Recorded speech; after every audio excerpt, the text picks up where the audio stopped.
If you can get the king to visit your bedchamber on the first evening, you'll be perceived as a great success.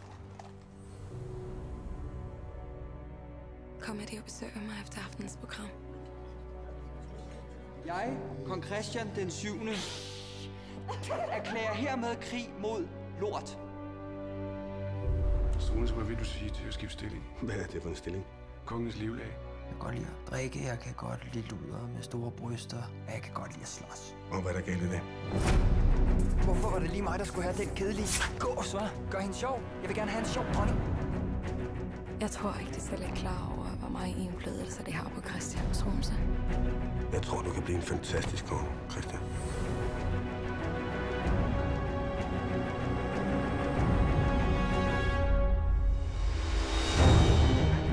Jeg er gravid. Er det sandt? Nej. Du ødelægger mit land, Struense.